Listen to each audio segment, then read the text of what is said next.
I would just like to welcome everybody to Avon Township Center, where we are dedicating the Freedom Shrine. To lead us in our invocation, I would like to introduce Ed Geroult.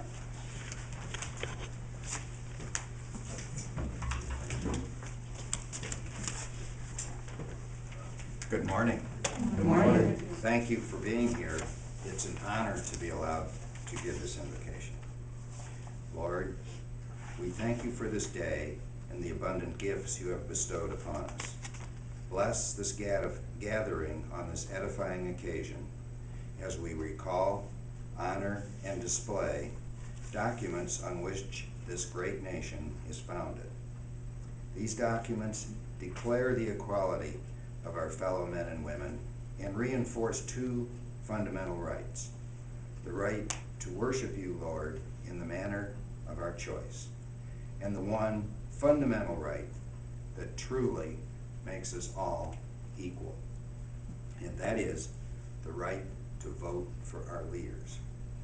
Some of these documents are part of the struggles and bloodshed of our forefathers, sisters, and brothers endured to guarantee our freedom. We pray for your guidance in our lives, the wisdom to know your will, and the strength and courage to carry out our responsibilities. We thank you for those who protect us this day, both near and far. We ask that you keep them safe in the palm of your hand. It is the courage of these men and women that ensures us the freedom to choose to be here today or not to be here today. God bless us all in this great nation. Amen. I'd like to introduce Jocelyn O'Farrell, Lindsay Brust, and Ryan Rusch to lead us in the Pledge of Allegiance.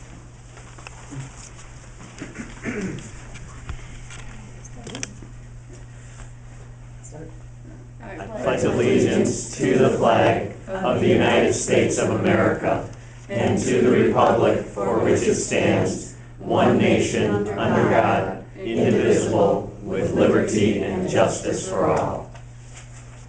Thank you.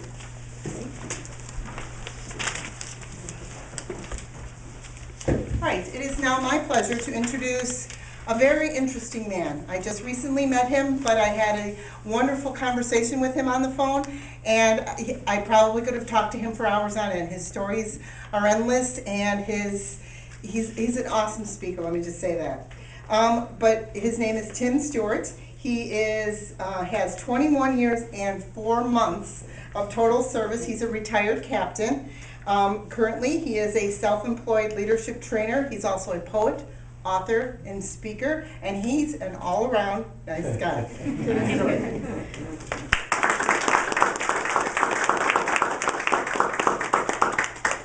I literally could go hours on each of these documents, so just going to start out with what I do. I walked through a county courthouse square on a park bench. An old man was sitting there. I said, "Your old courthouse is kind of run down." And he said, "Nah, it'll do for our little town." I said, "Your flagpole's leaned a little bit, and that's a ragged old flag you have hanging on it." He said, "Have a seat." So I sat down. "Is this the first time you've been to our little town?" I said, "I think it is." He said, "I don't like to brag, but we're kind of proud of that ragged old flag. You see, it got a little hole in that flag there when Washington took it across the Delaware, and it got powder burned the night Francis Scott Key sat watching it writing. Oh, say, can you see? Got a bad rip down in New Orleans with Packingham and Jackson tugging at the seams, and she almost fell at the Alamo beside the Texas flag, but she waved on through. She got cut by a sword at Chancellorsville. She got cut again at Shiloh Hill. There was Robert E. Lee, Beauregard, and Bragg, and the south wind blew hard on that ragged old flag. Flanders Field in World War I, she took a big hole from a Bertha gun. She turned blood red in World War II. She hung limp and low before that was through. She was in Korea, in Vietnam. She went where she was sent by her Uncle Sam. She waved over our ships upon the briny foam, and now they've about quit waving her back here at home. In her own good land, she's been abused, she's been burned, dishonored, denied, and refused, and the government for which she stands is scandalized throughout the land. She's getting threadbare and wearing thin, but she's in good shape. for the shape she's in, because she's been through the fire before, and we believe she can take a whole lot more. So we raise her up every morning, take her down every night. We don't let her touch the ground. We fold her up right. On second thought, I do like to brag, because I'm mighty proud of that ragged old flag. And that's why I choose to pledge allegiance to the flag of these United States of America and to the republic for which it stands, one nation, under God, indivisible, with liberty and justice for all. For all. For every human being who has ever set foot on the soil of the United States of America, that flag represents liberty and justice for all. But more than that, it represents the hundreds of thousands, even millions of people who gave their life, their limb, their liberty, their sanity to make this and keep this the greatest nation on the face of the earth. Now, I'm proud to have been born in the great state of Nebraska, hence the shoes. I'm proud to have lived in Colorado, Nebraska, Georgia, Texas, and over half my life right here in the land of Lincoln. But beyond all of that, so far beyond all of that, if all the things were gone I've worked for all my life, and I had to start again with just my children and my wife, well, I'd thank my lucky stars to be living here today, because that flag still stands for freedom, and they can't take that away. And I'm proud to be an American, or at least I know I'm free. And I won't forget the men who died to give that right to me, and I'll proudly stand up next to you and defend her still today, because ain't no doubt I love this land. God bless the USA. From the lakes of Minnesota to the hills of Tennessee, across the plains of Nebraska, from sea to shining sea. From Detroit down to Houston, from New York to LA, there is pride in every American heart, and it's time we stand and say that I'm proud to be an American, or at least I know I'm free. And I won't forget the men and women who died to give that right to me, and I'll gladly stand up next to you, and you, and you, and you, each and every one of you, and defend her still today. Because ain't no doubt, I love this land. God bless the USA. And God bless each and every one of us here today. Thank you so much for that invocation, because that's what makes our country great. And we're going to talk about some of those rights in a few minutes. But I want to tell you, I'm standing here today because Martin Roeder intercepted a football in 1972. How can I say that with any degree of accuracy? Well, it's simple. On that night in Arnold, Nebraska, when he intercepted that football, I was his defensive end.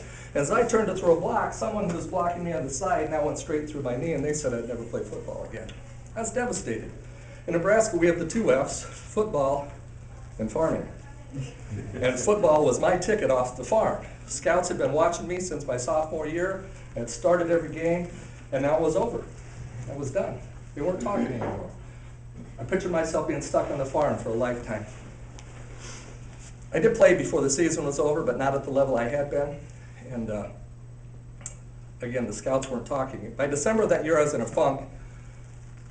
Figured my fate is the farm. A lot of F words in there, you know. And it was like, doggone it. My friend Todd was joining the Army, and he needed a ride to North Platte, Nebraska. So I took him down, and he's over here signing his paperwork, and I'm over here reading a pamphlet.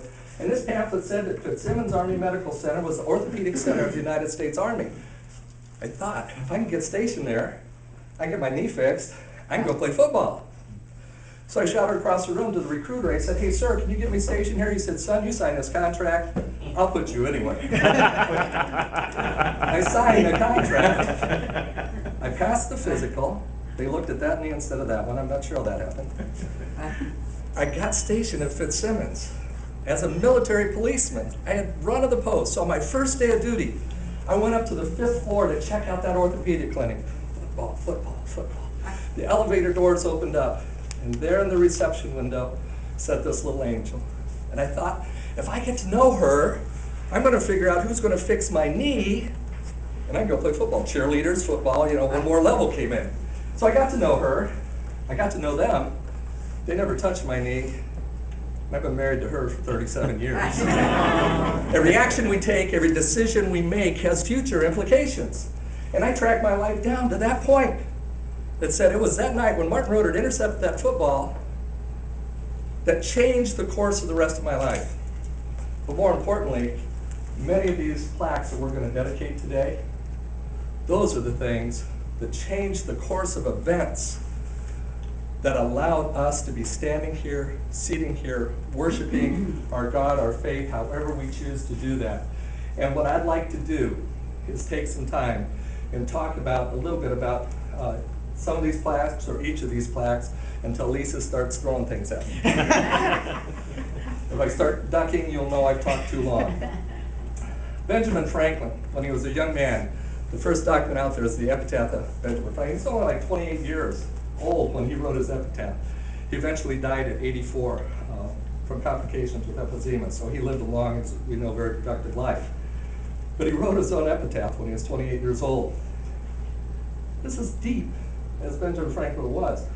The body of B. Franklin printer, like the cover of an old book, its contents torn out and stripped of its lettering and gilding, lies here, food for worms.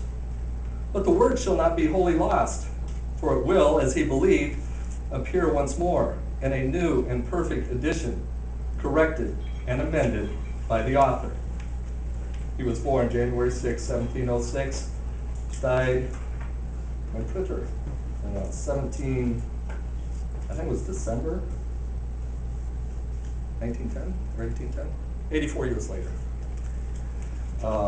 That's incredible. You know, the author, you think about the thought that went into that. We're just a book, we're just a shell, but we live on forever. So he showed his faith in that epitaph. The second document, Patrick Henry's instructions to George Rogers Clark. This is important for us to understand two things. First of all, in the letter he said, you are to retain the command of the troops now at several posts in the county of Illinois. We weren't a state then.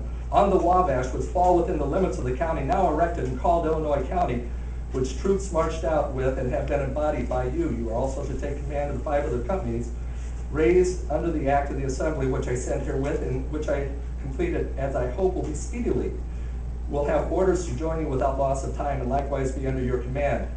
And he goes on to you can see that this man, Patrick Henry, more than give me liberty or give me death, was a very powerful person, a very strong leader.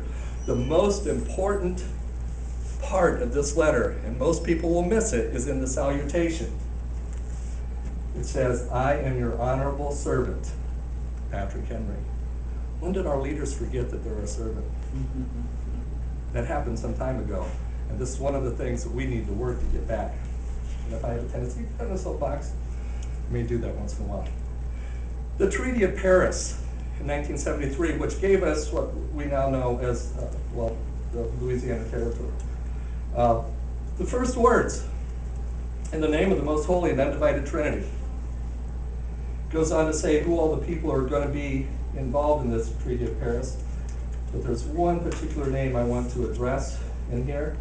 After all the British guys are going to do their, it says John Adams, later Commissioner of the United States of America, the Court of Versailles, late delegate in Congress from the state of Massachusetts, and Chief Justice in the state and Minister, some real big word I'm not going to attempt, of the said United States, and to their high might and mightiness as States General of the United Netherlands. Why would I mention John Adams instead of anyone else? Well, it's easy. I'm a descendant of his, which is a cool thing to be involved in. As I'm reading this document, I'm like, oh, there's something else he's involved in. I didn't even know it. The first article of the treaty kind of gave me chills.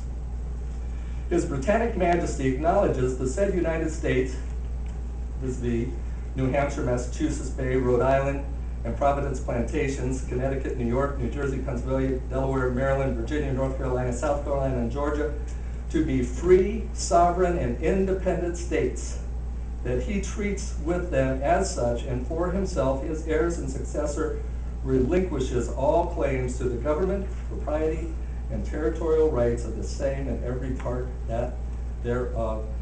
That article gave us the freedoms we enjoy today. The Treaty of Paris.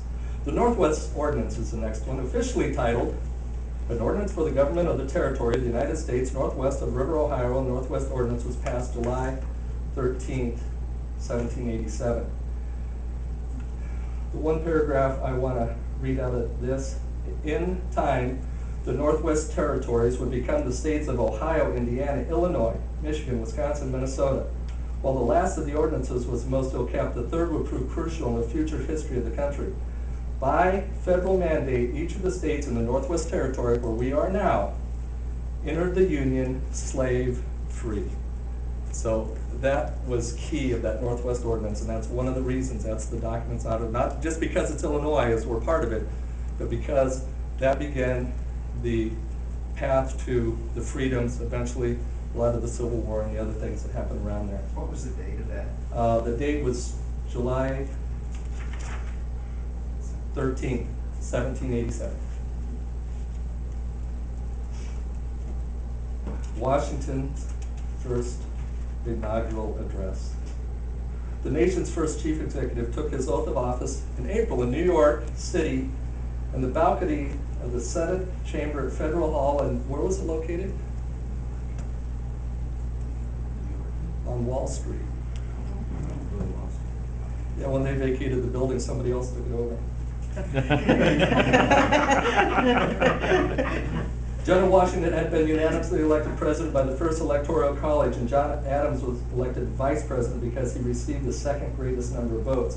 Under the rules, each elector cast 2 votes. The Chancellor of New York, and fellow Freemason Robert R. Livingston, administered the oath of office. The Bible on which the oath was sworn belonged to New York St. John's Masonic Lodge. I'm only going to read one paragraph out of his inaugural address, but it's incredible. And take out of it what you would like. This is about the 3rd paragraph down. Such being the impressions under which I have, in obedience to the public summons, repaired to the present station, it would be peculiarly,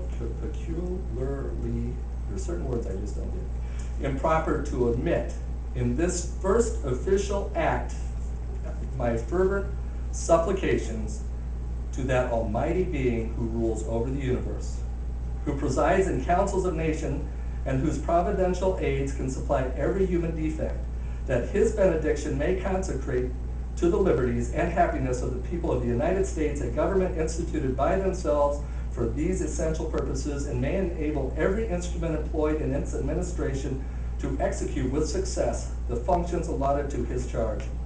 In tendering this homage to the great author of every public and private good, I assure myself that it expresses your sentiments not less than my own, nor those of my fellow citizens at large, less than either. No people can be bound to acknowledge and adore the invisible hand which conducts the affairs of men more than those of the United States. Every step by which we have advanced to the character of an independent nation seems to have been distinguished by some token of providential agency. If you're a study of the Revolutionary War at all, there is no reason we won that thing. We were outnumbered, outgunned, out-technology, and when there's no reason to win it, it goes right back to what he says, by some token of providential agency. He got it. And in the important revolution just accomplished in the system of their united government, the tranquil deliberations and voluntary consent of so many distinct communities, everyone came together. Crisis has a tendency to do that. From which the event has resulted cannot be compared with the means by which most governments have been established. Was this guy, did he write this? I'm not sure. I think he had some help. and not from you. Without some return of pious gratitude, along with a humble anticipation of the future blessings which the past seems to presage, these reflections arising out of the present crisis have forced themselves too strongly on my mind to be suppressed. You will join me, I trust, in thinking that there are none under the influence of which the proceedings of a new and free government can more auspiciously commence. I wonder if he intended for there to be a separation of church and state. I just wonder that. But that's just me. And I have a right to say that. There's several other things. Well, and the next one, the Bill of Rights. That's the one who gives us that right. I'm just going to highlight a couple here. Amendment 1, Congress shall make no law respecting an establishment of religion or prohibiting the free exercise thereof, or abridging the freedom of speech or of the press or the right of the people peacefully to assemble and petition the government for redress of grievances. You have the right to moan and groan all you want in this country. The bottom line comes down to who is moaning and groaning louder. And that's what we call the right to vote. But in this country, so many people have forgotten the right to vote. You know, they go out here, what is it, the most heavily voted was Reagan before this last presidency, and it was 46% of the people authorized to vote could vote. Stop. That is the ultimate difference in this country. You have the right to vote gives you the right to complain. Anytime someone starts complaining to me about something, knowing my background, that's the first thing I ask you is, who did you vote for? Well, I didn't vote. They're all crooks. I'm not going to vote for any of them. Don't talk to me.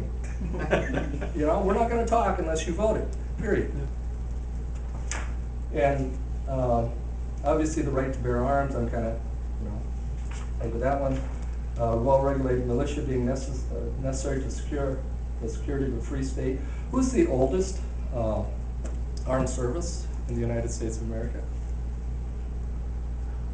Marines. Oh. No, the Navy, right? Do you know they can't call Marines jarheads anymore? No, they found out jars contain things. There's just no way. Thank you. And I'm sure, where's my Navy guy? But no, the National Guard, because who started the National Guard? George. Oh, good point, The National Guard is direct descendants of George Washington, Paul Revere, and the Raiders. Well, against the Raiders. Paul Revere. The British are coming, the British are coming. As you take that forward, eventually that unit, that town became the first Massachusetts infantry unit. The National Guard traces its roots back over 100 years before the Marine Corps. So, Wow. I had the opportunity to read, I didn't know that either until I had to do a speech one time. Amendment 8, excessive bail should not be required, nor excessive fines imposed, nor cruel and unusual punishments inflicted. We hear it so many times, geez, sometimes our crooks have more rights than we do. No, they don't. We just want to make sure we get it right. We don't want one person being judge, jury, and executioner. That's one of the great things about this country. We have a lot of people breaking a lot of laws, no doubt. And we catch them red-handed. You'd like to just, slap them or something better. But we can't do that. We don't have that right. We do have the right as citizens to report. If you see something wrong, how many times have we, well, I don't want to say anything because they might retaliate against me, and that person who we didn't say anything against goes on to commit more and even worse and more heinous crimes than before. We do have that responsibility to report. Article 10, the powers not delegated to the United States by the Constitution or prohibited by its states are reserved to the states or to the people. To the people. When did we forget that? No, it's the people. It's the people of this nation. Has anyone seen the Red Skelton version of the Pledge of Allegiance? If you haven't, go home, YouTube, call it up. You will see the Pledge of Allegiance differently from this day forward, because he breaks down each and every word of the Pledge of Allegiance. And when it gets done, it's one of the most powerful things. I was asked to do that version of it for a 9/11 ceremony a few years ago. And it's just incredible all the thought that goes into what's happened here. The next document that's on there is played before every baseball game, every football game. And sometimes there's part of me that when they start cheering, with another 5 or 6 seconds left, stop. Listen to the whole thing. You're not there listen to the whole thing. There's a reason that thing is played. Oh, say can you see by the dawn's early light what so proudly we hailed at the twilight's last gleaming, whose broad stripes and bright stars through the perilous fight, while the ramparts we watched were so gallantly streaming. And the rocket's red glare, the bombs bursting in air, gave proof through the night that our flag was still there.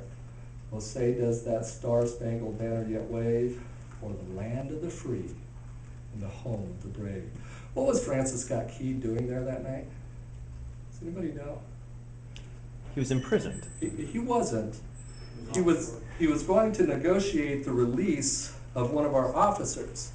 This officer had been caught because he took the time to arrest two insubordinate drunk soldiers on the street, and because he couldn't stand what they were doing, he arrested them, but in arresting them, they figured out who he was, they caught him and put him in jail. So Scott Key was a great negotiator, and he was out on that boat waiting to go in and negotiate. McLean, is that the name? Something like that, one of the Mac name, was the name of this officer, a major, I believe, that he was going to negotiate the release of.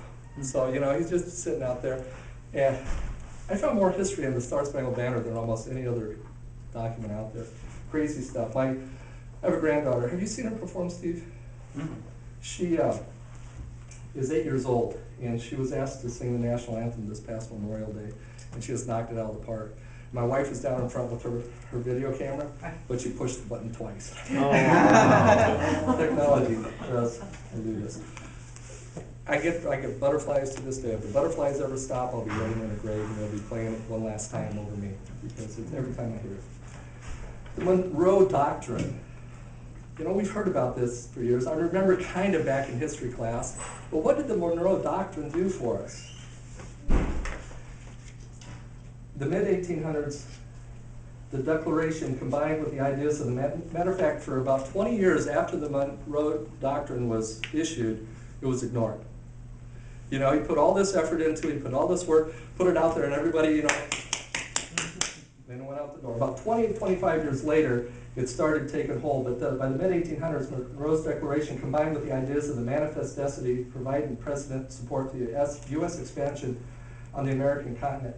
In the late 1800s, U.S. economic and military power enabled it to enforce the Monroe Doctrine. The doctrine's greatest extension came with Theodore Roosevelt's corollary, which inverted the original meaning of the doctrine and came to justify the unilateral U.S. broadening into Latin America. It was designed to keep the European powers in Europe stay out of our side, stay out of our hemisphere.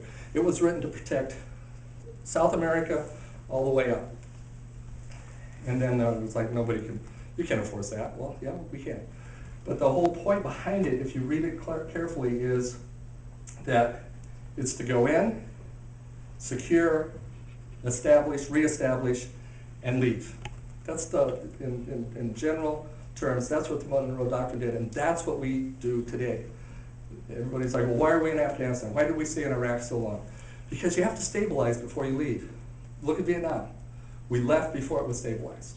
And, you know, the outcome was not the entire plan, and everything fell apart one more time.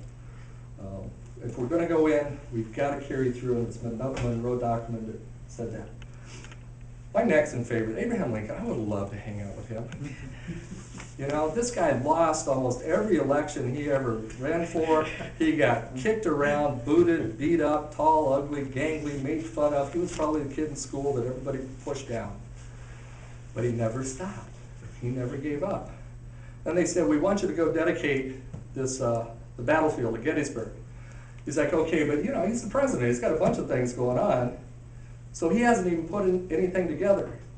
On the train, and if you look at the document, you'll see it's kind of shaky. There's a copy of it out here. He wrote probably one of the greatest addresses and on the trip, on the train, and finishing it just minutes before he is ready to give it. 7 years ago, our fathers brought forth on this continent a new nation, conceived in liberty and dedicated to the proposition that all men are created equal. Now we are engaged in a great civil war, testing whether that nation or any nation so conceived and so dedicated can long endure. We are met on a great battlefield of that war. We have come to dedicate a portion of that field as a final resting place for those who gave their lives that the nation might live. It is altogether fitting and proper that we should do this. But in a larger sense, we cannot dedicate, we cannot consecrate, we cannot hallow this ground. The brave men, living and dead, who struggled here have consecrated it far above our poor power to add or detract. The world will little note nor long remember what we say here. But it can never forget what they did here. It is for us, the living, rather, to be dedicated here to the unfinished work which they who fought here have thus far so nobly advanced. It is rather for us to be here dedicated to the great task remaining before us, that from these honored dead we take increased devotion to that cause for which they gave the last full measure of devotion, that we here highly resolve that these dead shall not have died in vain, that this nation, under God, shall have a new birth of freedom, and that government of the people, by the people, for the people, shall not perish from the earth. That needs to be read in Congress. The Emancipation Proclamation. You know, President Lincoln, the Emancipation Proclamation did not abolish slavery, but it started the road to abolishing slavery. In 1863, as the nation approached its third year of bloody civil war, the proclamation declared that all persons held as slaves within the rebellious states are henceforward shall be free. Despite this expansive wording, the Emancipation Proclamation was limited in many ways. It applied only to the states that had seceded from the Union, leaving slavery untouched in the North. So the whole thing was about slavery, but New York, Massachusetts, where they still had slaves, they still had slaves for a little while longer. But it also exempted parts of the Confederacy that had already come under Northern control. Most important, the freedom it promised depended upon Union military victory. So once the Union declared military victory, then they were free. Then it took a few years for everything else to come together. General Lee's letter accepting the Washington State College presidency, Washington College presidency. This is a great document, and you know, for the sake of I literally could go hours on each one of these. He turned it down, but he turned it down for all the right reasons. I could not therefore undertake more than the general administration and supervision of the institution. There's another subject which has caused me serious reflection, and I think worthy of consideration of the board.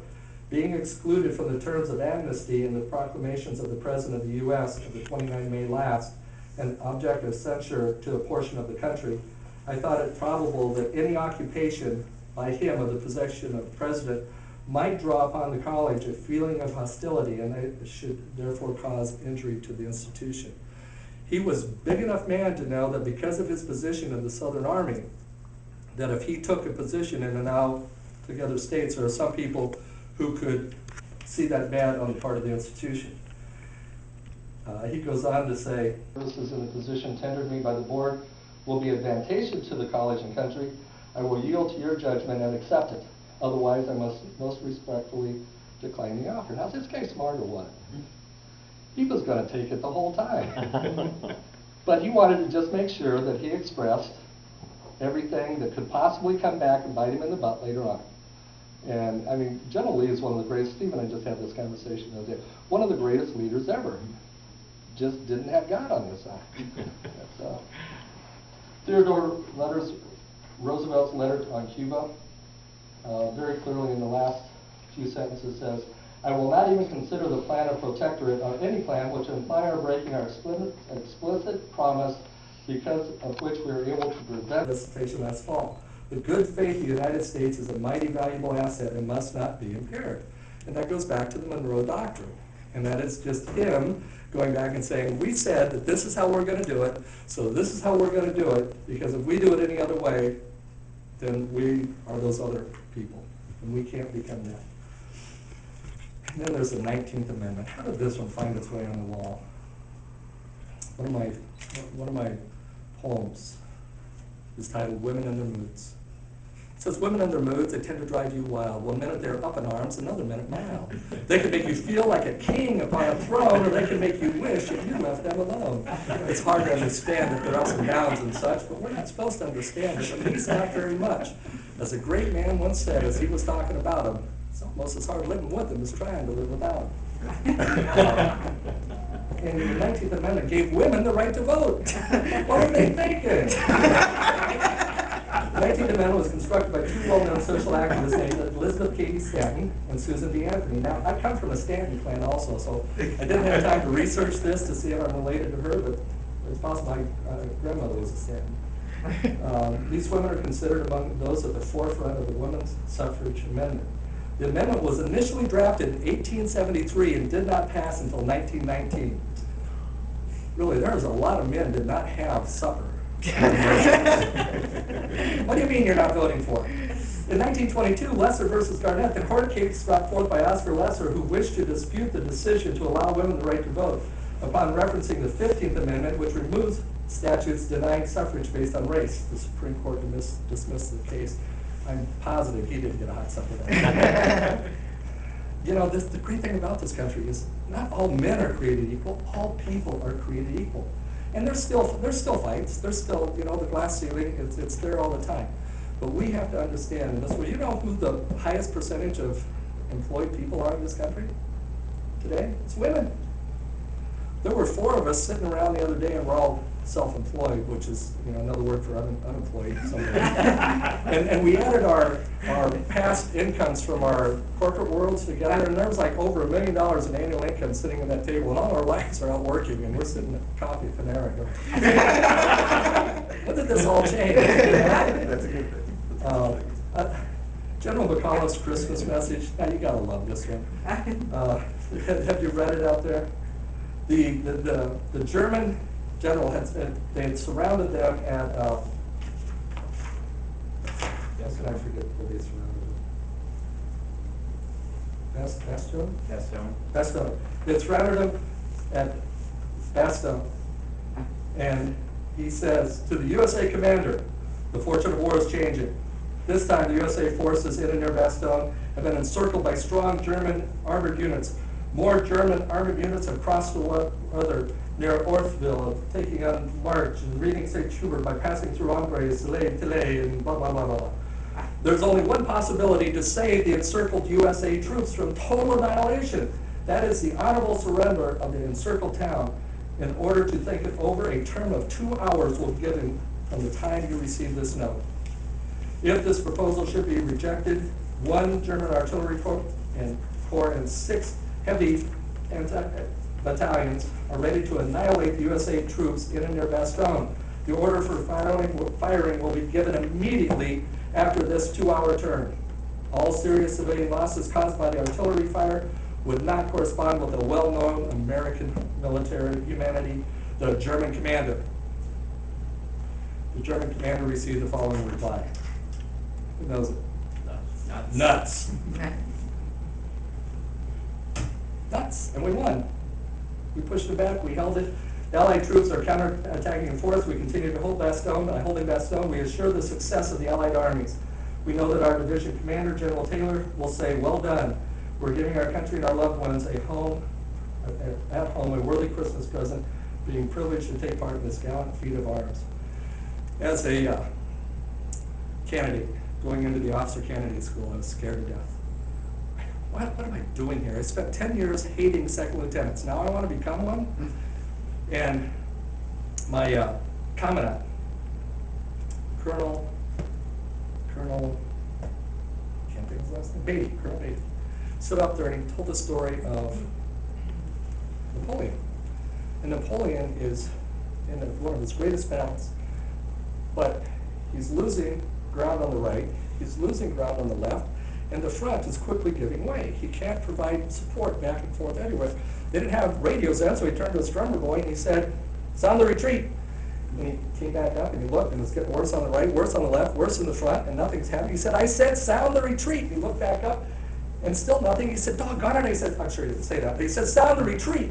The little drummer boy just looked up and he said, I never learned it, sir. Well, he said, well, then doggone it, sound the charge. We got to do something. Because, you know, just sitting there, and in that effort, he said, don't ever learn retreat. Success is right out in front of you, and once you've grabbed it, only you can blow it. So having a great military leader, there's an old saying that says, a poor plan, violently executed, will override a perfect plan every day.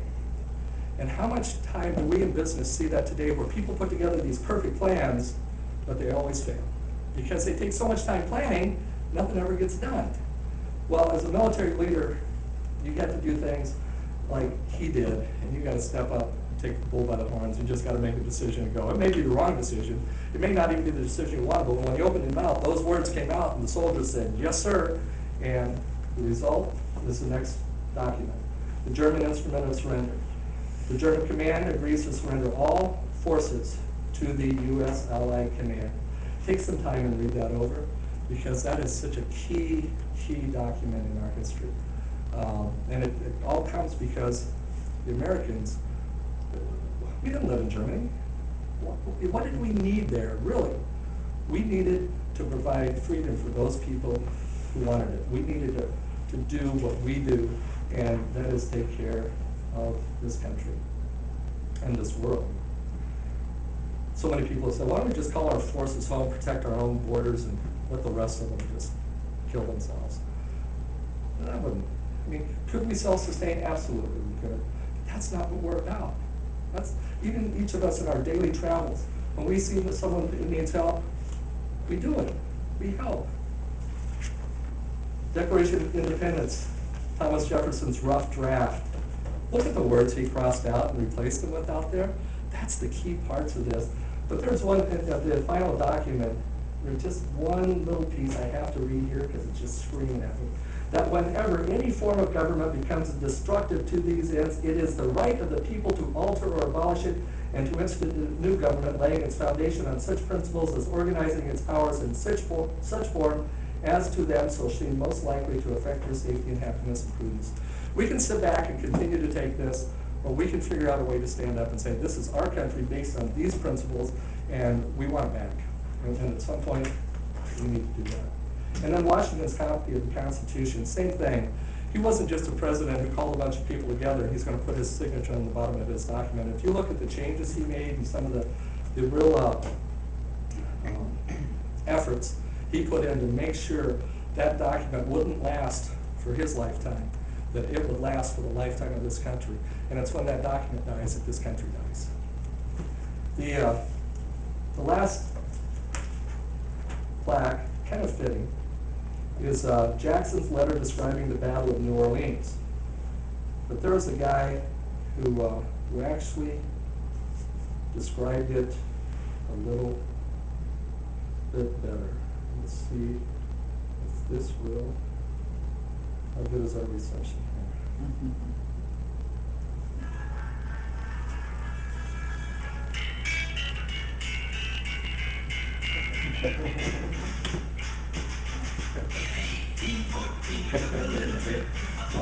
Jackson down the mighty Mississippi. We took the little beans and they called the bloody British in a town New Orleans. Our guns and the British kept coming. Across the nights, many years it was a long road. Back once more and they began to run down the Mississippi to the Gulf of Mexico. In the river and we see the British come, and they must have been 100 of beating on the drum. They stepped so high and they made the people scream. We stood beside our cotton beds and didn't say a thing. Our guns and the British kept coming. There was some lies made as there was a woman. Fired once more and they began to run down the Mississippi to the Gulf of Mexico. Only we said we could take them by surprise if we didn't put our muskets till we looked them in the eyes. And we opened up our squirrel guns and really gave them well. We fired our guns and the British kept coming. There was some lies many as there was a woman. Fired once more and they began to run down the Mississippi to the Gulf of Mexico. Yeah, they ran to the runners and they ran to the brambles and they ran to the bushes where a rabbit couldn't go. They ran so fast that the animals couldn't catch them. Down the Mississippi to the Gulf of Mexico. That was the first song I remember as a kid growing up on a farm in Nebraska. And I don't know, maybe it's a reason I wound up in the Army. But if you read that letter, that document, that is what you will see. Only Bonnie Horton did it in a whole lot. A few years ago, I was a financial planner, and one of my clients, I actually entered the financial industry on September 10th, 2001. Yeah. That was an interesting time to become a stockbroker. Over the next 5 years, I did $50 million in sales, so you know it worked out.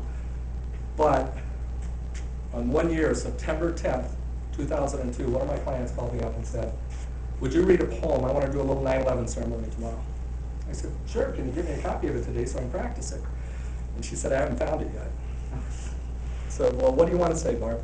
She said, "I want to say something that says Americans are at their best when things are at their worst, but I can't find it." I said, I'll go search. I said, wait a minute, say that again. She said it again. I said, do you trust me? She said, yeah. I said, I'll call you back in a little bit. And this is what I read to her when I called her back.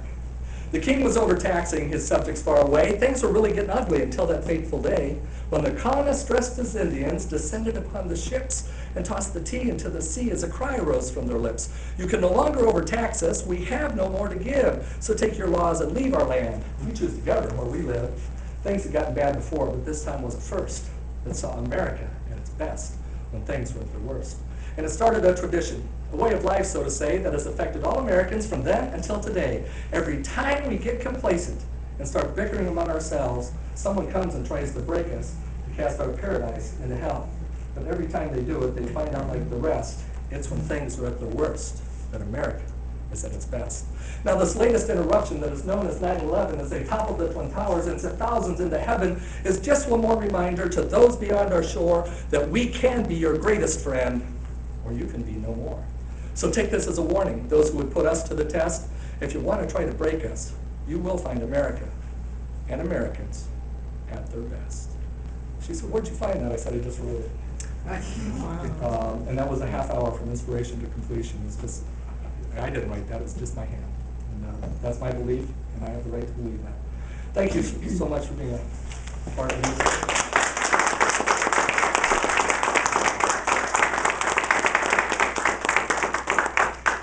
It is always an honor to be able to do anything for this country. Now, if I've said anything or done anything today that has affected you in any way, do you know why that happened? Well, it's simple. Because Martin Rudder intercepted a football in 1972. But more importantly, it's because so many of our forefathers gave their life, their limb, their liberty, their sanity to make this and keep this the greatest nation on the face of the earth. Thank you again.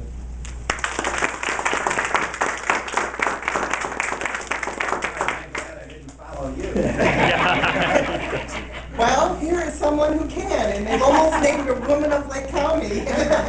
Here is Judy Armstrong. Thank you very much.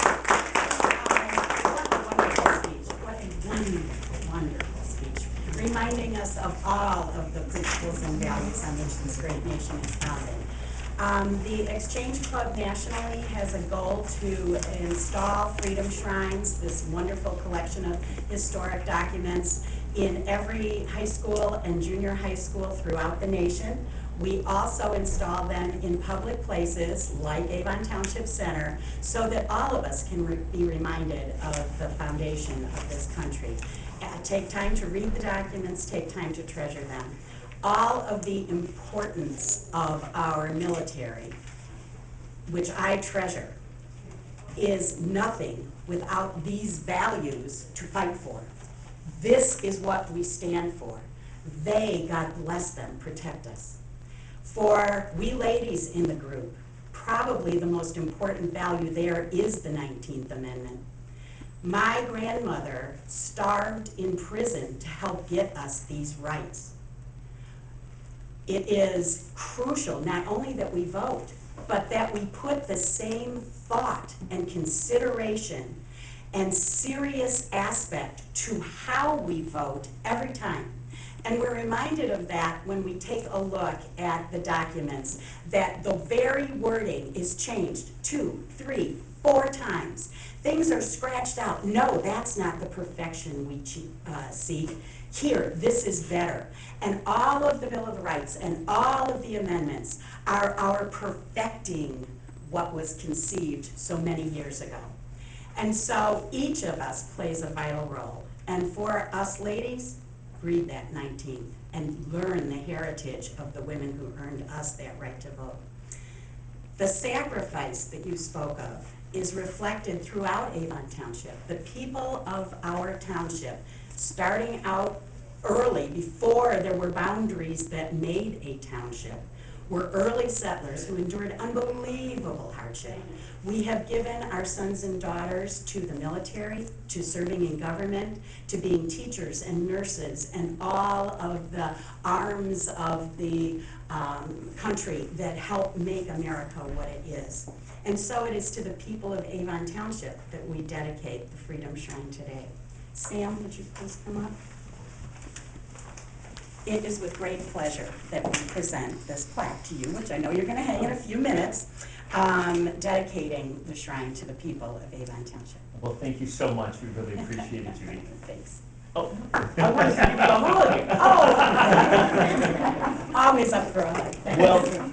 you know, on behalf of Avon Township, we are just so deeply grateful for the gift from the Round Lake Area Exchange Club. And I want to thank, you know, Lisa and Judy and the Round Lake Area Exchange Club for being here today and providing this huge opportunity for the people of our community. And I want to thank Ed and Tim. You just gave an absolutely moving presentation. And I think that it really highlights that we must never forget the many sacrifices that we, you know, that have come before us in order for us to be here today. And we must never underestimate, you know, the many sacrifices that will happen in the future so we can continue to gather here as a community and not have to worry about, you know, a foreign army coming down the street and dragging us from this room. So on that note, I would like to invite all of us to go out into the entry hall, and we will take a look at the Freedom Shrine, and we will officially dedicate it. Today is about dedicating this Freedom Shrine, these 20 documents, to the people of Avon Township. Well, thank you very much. Again, we're incredibly grateful. This is a great addition to the township. Thank you so much.